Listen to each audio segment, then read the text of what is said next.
बांग्लादेश में कट्टरपंथी पैसे के लिए हत्याएं करा रहे तो भारत में आतंकी संगठनों की फंडिंग का रैकेट सामने आया। मध्य प्रदेश एटीएस ने एक साइबर क्राइम रैकेट का पर्दाफाश किया। एटीएस की जांच में पता चला कि साइबर क्राइम करने वाला गैंग टेरर फंडिंग से जुड़ा था।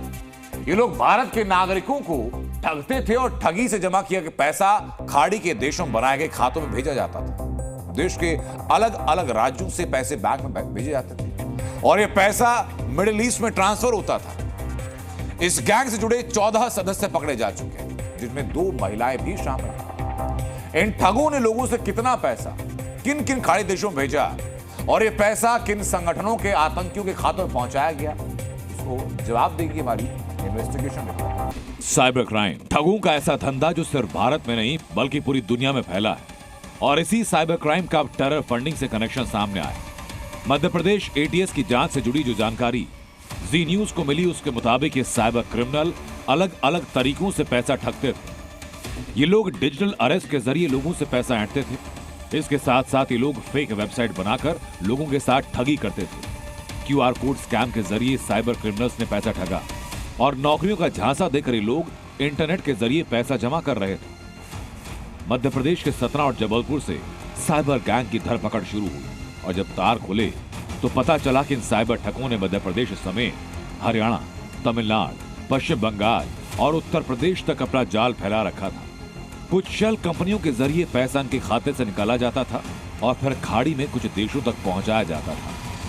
इसमें साइबर सेल और एमपी एटीएस की कार्रवाई में एक आरोपी के मौत के मामले के बाद 9 लोगों पर गाज गिरी है। एटीएस के 9 अधिकारियों को सस्पेंड किया गया है, पर पूछताछ में बड़े चौंकाने वाले खुलासे सामने आए हैं। बता दें कि इनके जो आरोपी पकड़े गए हैं, इनके तार टेररिस्ट संगठनों से जुड़े हुए थे। सालों से लश्कर तैयबा और जैश ए मोहम्मद जैसे आतंकी संगठन खाड़ी देशों से टेरर फंडिंग ले रहे थे। पहले फंडिंग ज़कात के नाम पर होती थी, फिर ड्रग्स के पैसे यानी नार्को मनी से फंडिंग। इसी वजह से शक ये कि कहीं भारत से पकड़े गए साइबर ठगों का कनेक्शन लश्कर और जैश जैसे आतंकी संगठनों से तो नहीं।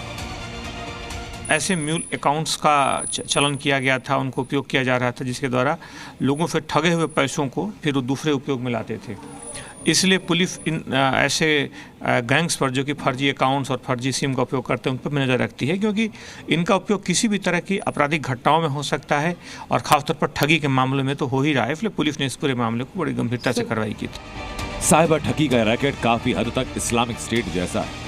फर्क सिर्फ इतना कि इस्लामिक स्टेट बिटकॉइन का इस्तेमाल करता था और यहाँ साइबर ठगी के जरिए पैसा जमा किया जा रहा था। दोनों तरीकों में पहली नजर में टेरर फंडिंग का शक नहीं होता। मध्य प्रदेश एटीएस ने भी जांच साइबर क्राइम के तौर पर शुरू की, लेकिन जांच आगे बढ़ी तो सामने आ गया टेरर फंडिंग का कनेक्शन। भोपाल से दीपक द्विवेदी की रिपोर्ट,